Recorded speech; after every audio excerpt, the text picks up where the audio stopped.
to Soap Hub Says. I'm Alina Adams, Soap Hub writer and author of the tie-in books Oakdale Confidential and The Man from Oakdale for As the World Turns, and Jonathan's Story for Guiding Light. And I'm Amber, the managing editor of SoapHub.com. We'll be here every week talking about what we loved, what we hated, and what we have questions about for every show. We're starting with Beyond the Gates, and the big news is it was just renewed for the second year. So that is a huge news, not just for Beyond the Gates. It's huge news for the entire soap community. We got a new show. It's been renewed, and it feels like it's the only show that realizes this is sweeps month. Has that felt like that way to you? Right? But I mean, well, Beyond the Gates came in hot right away. It came in hot, and the reveal, the fallout from Nicole and Ted's anniversary party, and then Ava coming in, and then Leslie, Dana, all her names. I'm just going to call her Leslie. Sometimes she'll be Leslie, sometimes she'll be Dana. She can't commit. I don't have to commit.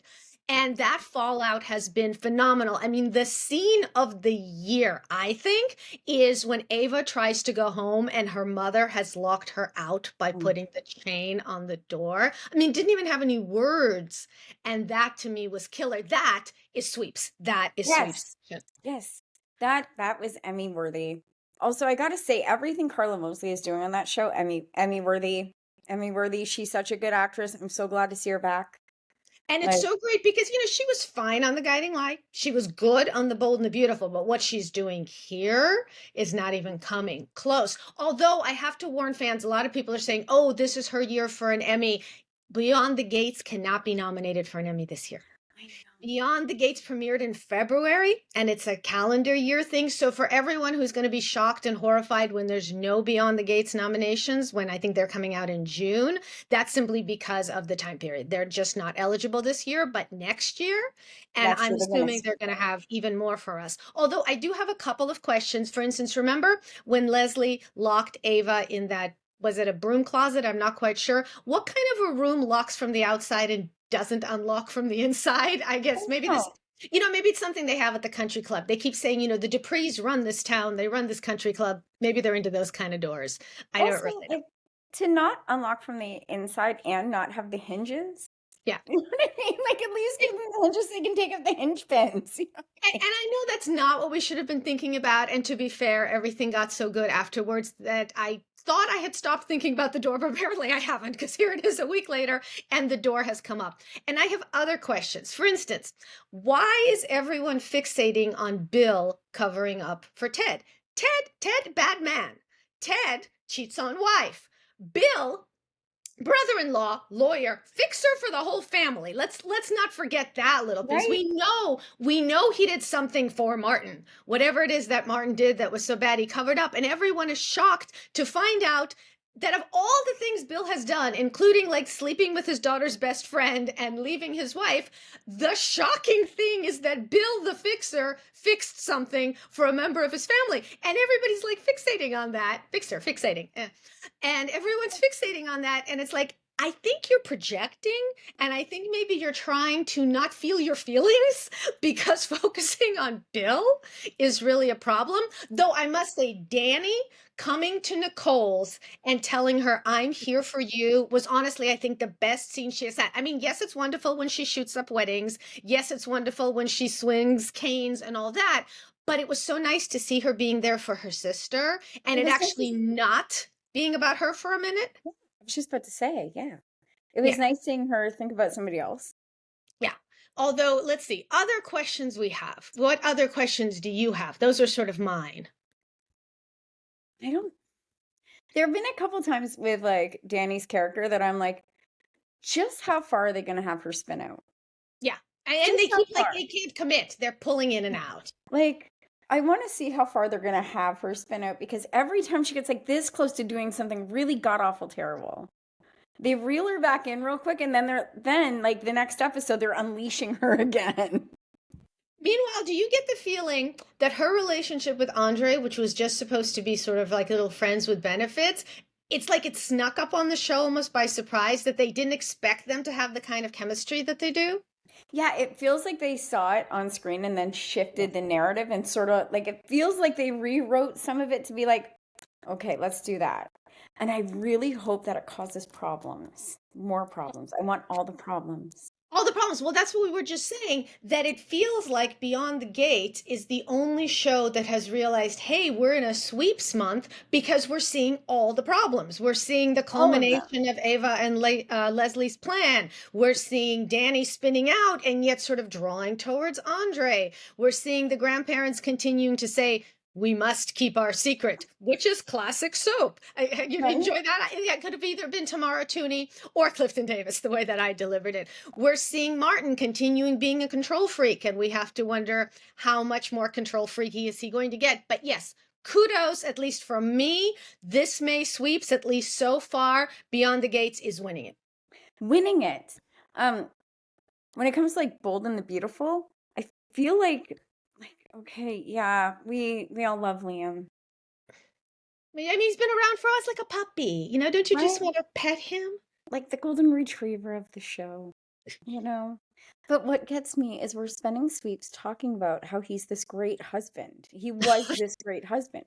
He's never been a good husband. Yeah. His fatherhood credentials aren't that great either. His, like when he's with the mother of the child, he's a great dad. He's a great dad. When he's not with the mother of the child, it's like A this, little memory thing. Beth, which one is Beth? right? Like if you stood the girls in front of him, aside from their age, like if they were the same age, would he know which one was which? And being a soap, they could be, because 6 months from now they could both be 16, and they could Right? put them both in front of Leo. I gotta I gotta hand it to like Steffi with the coming to Jesus moment with Hope. Like, because you don't see that a lot from her, but when you do, it's really, really good and it's really, really special. But I can't with the Liam's such a great guy. After everything this man has done, he's never been loyal. He's never been faithful.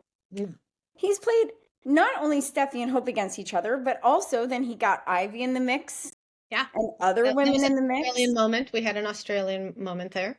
I feel like we need to bring Quinn back and put them back in the cottage. Well, I was actually just thinking about that because with this whole death of Liam, I was thinking, hey, remember the last time Liam was dead? Although this may not have been the last time, but it was a time when Liam was dead, and Quinn basically kidnapped him and raped him, but we don't talk about that. But well, what do you call it? What did she do? Do you have a better verb for it? No, that's exactly what happens. But we don't talk about that. So go ahead. Let's bring Quinn back, and she can tell us what a wonderful pretend husband he was, so she can actually contribute to that. Liam was at his most best husband when he was at the cottage with Quinn. Right, and because he didn't remember that he was Liam. Yeah, he didn't remember he was his bad husband. He was at his best when he wasn't himself. But the one thing, it's never nice to wish for anyone to die, even a fictional person. But on the other hand, I'm thinking if Liam were to die, and that's a really big if because this is a soap, at least we would be spared 30 years of the same triangle, like, oh, say, I don't know, Ridge. Amber, I know you have thoughts. Let's hear your thoughts on Ridge and his ongoing nonstop triangle. So you're telling me in Los Angeles, this is the Big only city, man? big county. It's a county and a city. This is the only man. Like, this is the only one that both of them want? Yeah. Why? Even though, well, maybe they imprinted on him like ducklings. Right? But do they not know that, like, Bill exists? How can anyone not know with Bill? Bill would be so sad if there were women and men. Let's be fair. Bill needs to be noticed by everyone. Bill would be so sad if there were women who didn't know that he exists. And they know he exists. He exists because he is the saintly Liam's father. So they know he exists. They've seen him at weddings and parties and I'm sure other things. So yes, there's certainly enough men to go around in Los Angeles, in bold and beautiful Los Angeles. Then there is just Ridge. Hey, remember Thorne? Oh, There's yeah. Thorne and Nick's coming back? Yeah, They could pair him with somebody. Yeah, those are men. And if Nick is coming back, are we going to go see Little Jack? Or I guess he's not Little Jack. He's probably 40 by now. Yeah, but, right. He's probably my age. Yeah. Are we going to see Jack? I mean, because there's the whole other child sort of floating about the ether. Also, are they going to bring them back for like spare parts for Liam? Well, no, wouldn't you need Wyatt for that? Ooh, that'd be fun. Give Liam Wyatt's brain Would that be and an just improvement? combine them both. Well, yeah, not no. Now, see, you're not talking brain transplant. You're talking maybe a fusion. Maybe if there were two brains. Just And take the piece of Liam's brain that has the tumor and put Wyatt's brain in that spot, and then we'll just see how everybody acts. that's a theory. That's a theory. All right, so we're going to leave the Bold and the Beautiful with the thought of two brains in Liam's head. Improvement? Yes. No. I think it would be an improvement. Let's hope it'll be an improvement. This week Right. on Days of Our Lives, Yes. we had a question. Again, I'm going to ask a lot of questions. People who are going to tune into this regularly are going to be used to the fact that I have lots of questions. So And I many. ask questions because I love. If I didn't love, I would have no questions. I wouldn't be engaged. So Right? we have just spent, I realize it hasn't been years. It hasn't even been that many months. Actually, it's been fewer months than how pregnant Sophia looks. But we have just been going on and on and on and on about how poor Sophia and Tate cannot give up their baby for adoption, even though it's what Sophia wants. Okay, Sophia wanted an abortion. We've passed that. Now Sophia wants to give the baby up for adoption. Oh, woe is her. She has to get her mother to agree. All right, I'm going to do some basic math here. I have a daughter. She is a senior in high school, like Sophia. Her prom is coming up. My daughter plans to go to college in the fall. By the way, shout out to Days of Our Lives. May 1st was the day the kids were supposed to commit to college, so good job. I noticed that. But here's where I'm going with this. My daughter is 18. If Sophia is not yet 18, which we know she's not because her birthday will actually be this week, and she'd know when her birthday is, right? I mean, for us, it's a surprise that her birthday is next week, but you'd think Sophia would know when her birthday is. And she has not done the math to figure out that she will deliver this child, God willing, she's on bed rest, after she turns 18. Ergo, after she turns 18, her mother cannot tell her what to do with the baby. Right? This is what's And confusing me. he's confusing you too. Good. I'm glad it's not just me. And on top of that, okay, let's say Sophia, yes, she's talked about how she's always done what her mother said. Although, quite frankly, when she was being played by Madeline Kynes, that was a very different Sophia. A nice girl who always does everything that her mother says does not, as a rule, throw herself at young gentlemen named Tate or anything else. So I'm a little confused. I think there's a lot of rewriting going on there because that was certainly not the girl we first met. This girl who's terrified of doing something to upset her mother. Really? But let's say she's afraid for very practical, tangible reasons. She's afraid her mom will not pay for college. Again, as I may have mentioned, my daughter's 18. Paying for college is kind of like right up there in my head, like a big, big nuclear cloud. So I am I aware just that finished college doing that is, with my kid. yeah, Yep. exactly. So it's not a number that you can make money working at the bistro as a waiter. You're going to need some kind of help unless you do loans. But again, we're not going to discuss that piece right now. Not for this. I can do another podcast about college costs. But this brings me to maybe Sophia is legitimately afraid that her mom won't pay for college. Legit. But Sophia, sweetie, darling, you remember the guy who knocked you up? Very wealthy. At least he's from a very wealthy Super family. Tate, wealthy. although Tate, remember when Tate bought that first edition of, who was it? Was it Jane Austen? I think it was the first edition Jane Austen for Holly. I looked that up just out of fun. Do you know that that goes for like over $5,000? Yeah, I'm just saying So he can pay for her college. he can pay, well, if anything else, Brady. Brady can pay for her college, and by God, they owe her. So Big time. I have solved Sophia's problem. Right? I just I don't understand them being like, "Oh, she's going to be 18 and her mom still gets a say." Yeah. No, I just, from a personal level, obviously, you're just because you turn 18, you're no longer not attached to your parents and people care a lot about what their parents think. I understand that. But to Yeah, say get that that. she has no agency to give this baby up if that's what she wants, if the life she wants to lead does not involve becoming a mom at 18, I'm a little confused. So that's one of my questions. That's yeah. Aside from that, let's talk about EJ. EJ, let's talk about EJ. Oh my God. Is there nothing Dan Farringale can't do? He can I do drama. He can do comedy. He can do pathos. He's good with kids. He's good with adults. He's good in scenes with Belle. Okay, am I going to hell if I think EJ and Belle? I'm liking um EJ and Belle. I love them I know. You wouldn't have Okay, thought it works, but I it really I works. loved Belle and Sean. I loved Belle and Sean. I no longer want Belle and Sean. I want Wow, Belle and that's huge. 'Cause EJ. I had no strong feelings about Belle and Sean. To me, they were just like, oh, look, it's Belle and Sean. Where is your crazy daughter? Oh, we don't know. South Africa, right? With Theo. I can never keep track of the crazy offspring. But I had no strong feelings for Belle and Sean. Yeah, So for me, Sean, sorry. Well, actually, to be fair, I like Sean and Jada too. I'm really I loving think they're Belle so and cute. EJ, but I'm liking Sean and Jada. Yeah, yeah, me too. Maybe it's time to let go of the kid you fell in love with in high school and have been married and divorced how many times? Maybe it Same. wasn't meant to be. No, it's yeah. And like let Belle have a nice adult love Yeah, grown up. affair. That's perfect. You chose the right word. Whenever Sean and Belle get around each other, they're back in high school, which, Right. which you can see happening. And with EJ, she's with an adult and she becomes an adult. And I think that's the Yeah, same thing with Jada and Sean. yeah, I think you really put your finger on it. yeah, they become like adults around these other people, and then they're Sean and Belle from high school Yeah. together. And Belle with EJ, that's like a huge grown up, passionate, everything is there. All the sparks are there. And then Yeah. she gets around Sean, and it's just Sean and Belle from high school. Yeah.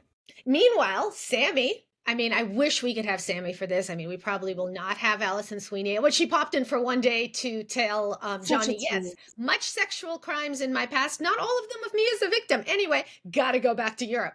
So to just drop that on you, son. Good boy. Now enjoy that information. Mama has to go. But how awesome would it be to have Sammy back for this story? I love her. I have loved her since I was a teenager, watching her on screen. Oh, it sucks when we know we can't have her full time. And it's not even worth trying to like recast her. You can't recast that role. There's a couple of roles you can't recast. You can't recast Luke Spencer. You can't recast Erica Kane. You can't recast Sammy Brady Or Victor Newman. or Can you Victor Newman. imagine anyone else playing Victor Newman? I can, but it's disturbing. I Yeah, can't imagine. right? Like It would be disturbing. Yeah. Yeah. it wouldn't work. Speaking of Luke, let's talk about General Hospital. All right, let's talk about General Hospital. So again, Oh, earlier you and I both mentioned that we know about college costs, we know about teenage kids. Let's talk about teenage kids. We've all had kids, and this week General Hospital. I must say that sometimes when I look at the screen, I still have a hard time going, which one's Rocco, which one's Danny, which one's Aiden. So that's an uh, issue. But they have to keep selling their name. One has floofy hair, one has straighter hair, so it's not great for telling them apart. But we've just gone through a thing where Danny took Rocco to a party where there's going to be drinking. Danny dumped him. Rocco got into a drinking game, which is not the smartest thing you can do, but he is a child.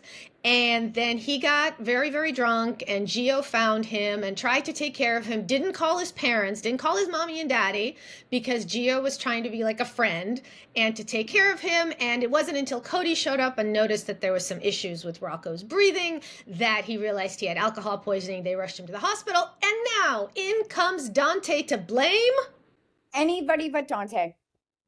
anybody but let's start with that. First of all, your kid. Do you know where your kid was? Now, again, do you know where your kid is at this moment? You know Mine what? is vaguely in school, maybe.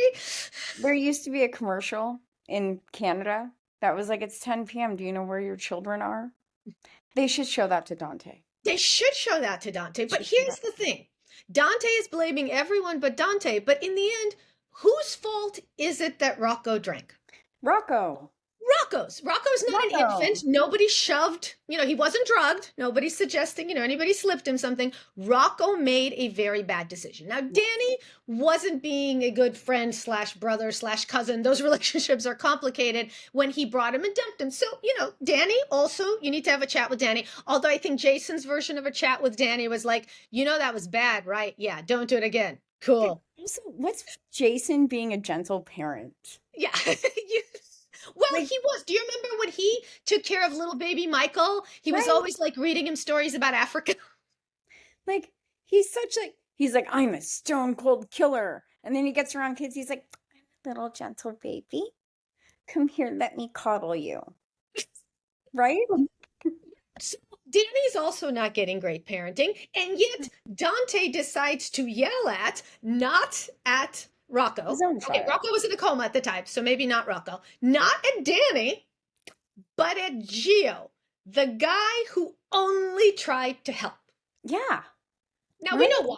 We obviously know why. We That's what we call a plot point. they So have that to hate each later, other. yeah, For they the have to people. hate each other because before they, in fact, we know they knew each other when Gio was growing up because he grew up in Bensonhurst, the most wonderful place ever, Bensonhurst, Bensonhurst, Bensonhurst. Let's say that a few more times. But so we know that they had no problems with each other existing, but now Dante needs to hate Gio. So, the obvious. I But I gotta would say like to say, this whole rewrite of like making yeah. Well, the Geo. math really doesn't track. I tried to do the math of how old Dante is, how old Brooklyn is, and I know soaps don't matter because, when Brooklyn was born has very little relationship to how old Brooklyn is now. But then she's married to Chase, and Chase used to be in a triangle, quadrangle, whatever you called that when it was Michael and Willow, and all of that. So you assume Chase was sort of in that generation, which Yeah. was a different generation from Lulu and Dante. So Right? Brooklyn is married to Chase. So the age thing Like, is is another Brooklyn thing. just a cougar? In camp, she was a summer camp cougar. Is that a thing? Do Summer they do camp that? cougar. Summer camp cougar. They should do a spin-off. Right? Summer camp That could cougar. be a really interesting soap. I'm just Yeah. saying. Yeah. But meanwhile, while we're on the subject of Dante and not forgiving Gio, remember how Dante found out Sonny was his dad? Okay, I didn't watch General Oh, Hospital at okay. the time. So here's let me do a quick History recap for you. lesson. Sonny is the best mobster person slash human who ever lived, and bad fed Dante infiltrates Sonny's organization to bring Sonny down, which already means Dante is wrong. Okay. Dante gets close to Sonny because Sonny is the greatest man ever. So remember Ever. how he basically, and remember how in Sonny's dream, if Sonny hadn't come to Port Charles, Robin would have died from HIV because the Right. only Okay. person who Fair. would pay for Robin's medication is Sonny, not the Quartermains who adored her, not her own family. Mac and Felicia weren't exactly poor. No, if Sonny hadn't come to Port Charles, or if Sonny hadn't become a mobster, I'm not sure what that It's a Wonderful Life thing was, Robin would have died from HIV. So anyway, Sonny is, he puts his faith and trust in Dante. So obviously this is a holy and important relationship. And then one day, Dante, there's a lot to say about cops in America, but Dante follows procedure. Dante identifies himself as an officer of the law. Dante tells Sonny that he's under arrest. Sonny takes out a gun and in cold blood shoots Dante, who has identified himself as a police officer, in the chest. In comes Olivia. Screeches Olivia. You've shot your own son. Sonny goes, and I swear to God, within 15 seconds, take him to the hospital. Tell him I love him. I This need to look happened. this up on YouTube. Yeah, you should. This is my memory of it. Maybe it wasn't 15 seconds, maybe it was 35 seconds, but this is what happens. So my point is, if Dante has learned anything from his own family experiences, maybe he can be screaming and screeching at Gio over something that is Rocco's fault, and where either Brooklyn or Lois, it'll probably be Lois, come rushing in and shriek, "Ah, he's your son." I think Dante should stop immediately and announce, "I love you." That is my suggestion for the scene. Oh my God. Oh, we need to talk about Kyle and Claire. Okay, we do. We're now switching over to The Young and the Restless, and we're talking Yes. about Kyle and Claire. Yes, talk. Because what adults need grandpa's permission to move in together? Well, the answer is Claire. And okay, you know what? Let's cut her a little slack. She just met him. She has, she grew up without a family, or the family she had was her crazy, crazy aunt. And she wants her mommy and daddy to love her. And she wants grandma and grandpa to love her. And, she actually doesn't have a lot of experience in dealing with relatives who aren't cuckoo for Cocoa Puffs. which, means that she can deal with Victor. So maybe, okay, maybe Claire doesn't know that you're not supposed to run your relationship past your grandpapa. You know what? That could be true. I mean, she might just not know social protocol. Yeah, there we go. Yes. I Let's mean, assume that. Although I do have another question. You know how Jordan didn't let her have any friends? Jordan didn't send her to school. How she got a college degree, I'm not really sure. no, I But was wondering about that too. yeah, Jordan didn't let her have any relationship. Jordan kept her on a tight leash. Haley Aaron has a tattoo right here that is very often seen, and yeah, I love body art. But so I have Jordan, enough of it. no friends, no romantic relationships, not even sending her to school. But body art is cool. Right? So maybe No, maybe baby, you Claire's get that lying. tattoo. You just don't kiss a boy. There You you have go. that There you tattoo. go. Also, Yeah. does she know that she doesn't have to move in with the first guy she kisses? That maybe she doesn't know that Like, either. has anyone Let's ever make a told? list of all the things Claire does not know. No, we really should. We really should. And then send it to her and be like, you sweet summer child. And also, Kyle is not the best guy as a Yes. starter boyfriend. He has a Well, child. here's the problem. I think he's the only guy in her age demographic. The Young and the Restless is weirdly, it skews older. Yeah. Who else is even in her age demographic other than Well, Kyle? because they keep having her in scenes with Holden, right? But Yeah. Holden seems to be in like the Lily, Nate, Devon age group. And Lily has grown children. Lily has children Lily who is are in college. teenagers. So even if she had them at 18, which she did not, but Right. let's pretend Lily is still in a different age group. Claire's supposed to be what, 25, 26? Yeah, she's supposed to be really young. Yeah. And I think the same thing with Kyle. And the only Oh one God, I I'm old enough to call 25 really young. Yeah, well, my oldest kid's 25, so yeah, so I get it. My oldest is 25. But 27. speaking of, there you go. And but as you said, you sweet summer child, that brings us to hey, Summer. Summer, you know whose granddaughter Summer is? Also Victor's. Also Victor's. And And he while loved Victor her was, and Kyle together. yeah, he wasn't ecstatic in the beginning, but he was actually more like indifferent. Wouldn't you say Victor He was at more least like, yeah, attended the wedding and yeah, didn't throw a fit. yeah. So I'm very confused as to why Victor was okay with Summer. I could And maybe see if Victor was like, can you stop sleeping with my granddaughters? Like mm, if you said it that way, like yeah, but stop dating my granddaughters.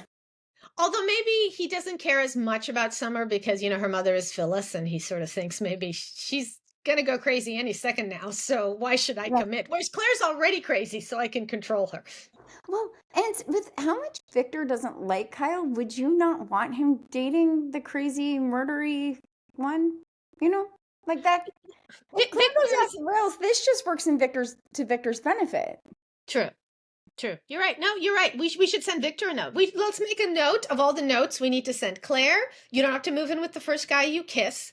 Victor, you go with the crazy granddaughter. She's more likely to destroy the abbot's house, which brings us to we have had weeks of drama of Diane redecorating the Um, abbot house. okay. First, we talked about redecorating the house. Then we talked about how we were going to redecorate the house. Then we talked about how we were now redecorating the house. And then we talked about, look, the house has been redecorated. Jack, who had been very upset about it, said, oh, this is fine.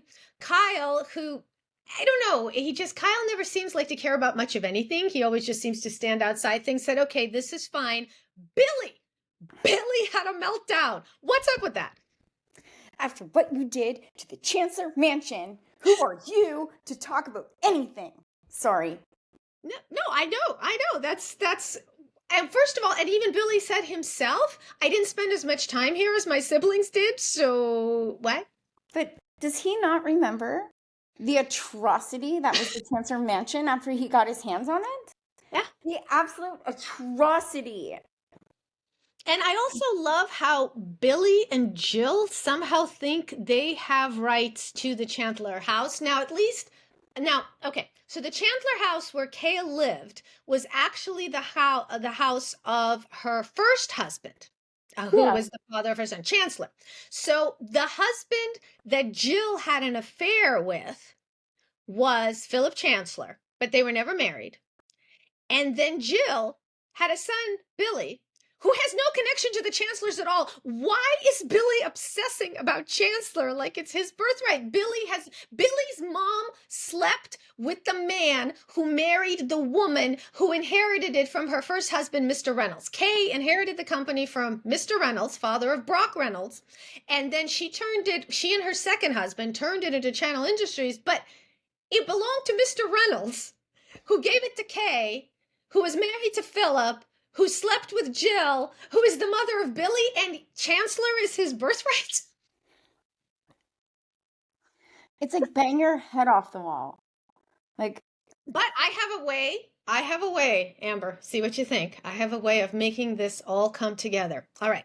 So remember how when Victoria was born, she was actually, Nikki, her mother, was married to a man named Kevin Bancroft. And in fact, everyone thinks Victoria was named after Victor. She was not. Victoria was named after Kevin's grandmother. Nikki just leapt on the name when he suggested Victoria because she was in love with Victor and wasn't sure if Victor or Kevin was the father. In fact, Victor had faked a paternity test that made it look like Kevin was the father so that Nikki could stay with Kevin. So what if, okay, ready? What if Victoria is actually the daughter of Kenneth Bancroft, and Billy is actually the son of Victor, because when Jill was pregnant, there was a question. Was the father John Abbott or was the father Victor Newman? So what if we do a paternity switcheroo? Oh my God. Can you imagine if Billy and Adam were brothers? Yeah. That's the least of it. Billy and Adam being brothers is the least of it. The least of it, but oh my God. And because actually not unlike our good friend Sonny from General Hospital, who the minute that he found out Dante was his biological son, screamed, "I love you," literally as the man was laying there bleeding out from the wound in his chest that Sonny had put there. Now we got to wonder, are we going to get the same thing from Victor? If Victor finds out that Billy is his biological son, will he suddenly turn on a dime and suddenly it'll be Billy Boy is the best boy, Billy Boy is.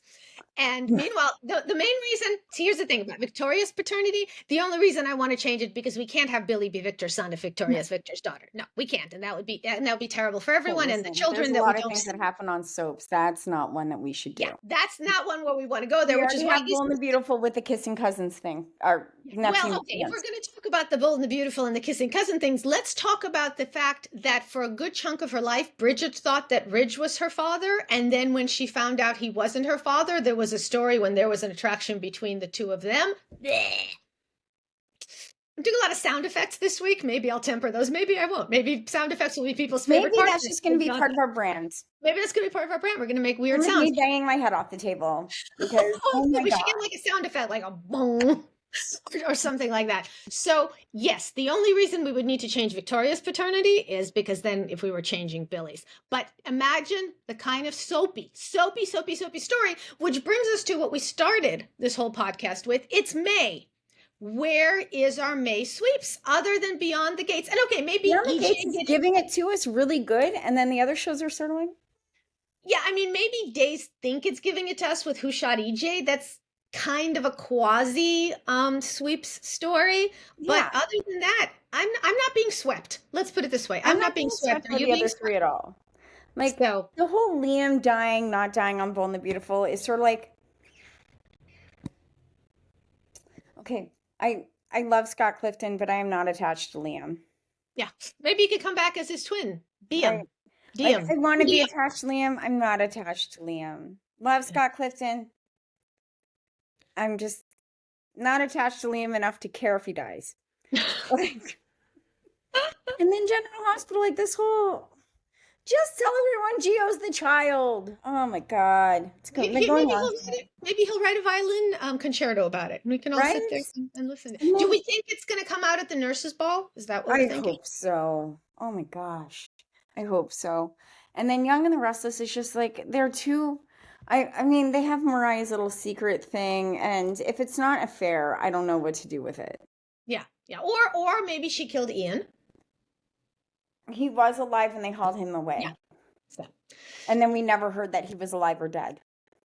So maybe that's it. Also, Anyway, that's just bring back Ray Wise. I love that man. yeah, he is awesome. He is He terrific. I was mean, he won an absolutely Emmy, right? With Donna Mills. I think they won that same year. They won for guest performance. Yeah, he yeah. deserves it. Ray Wise is awesome. Yeah. Ray Wise is awesome.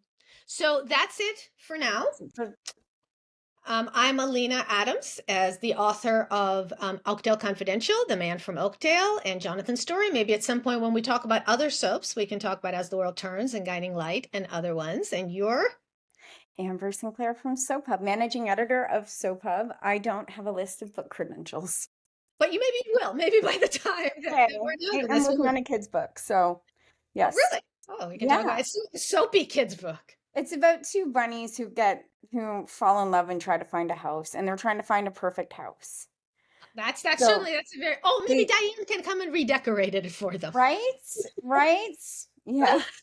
Yep. We'll see you next week. And if you like what you heard today, please subscribe to our YouTube channel right here because we are going to be here every week giving you our thoughts, our questions, and our, shall we call them, flights of fancy?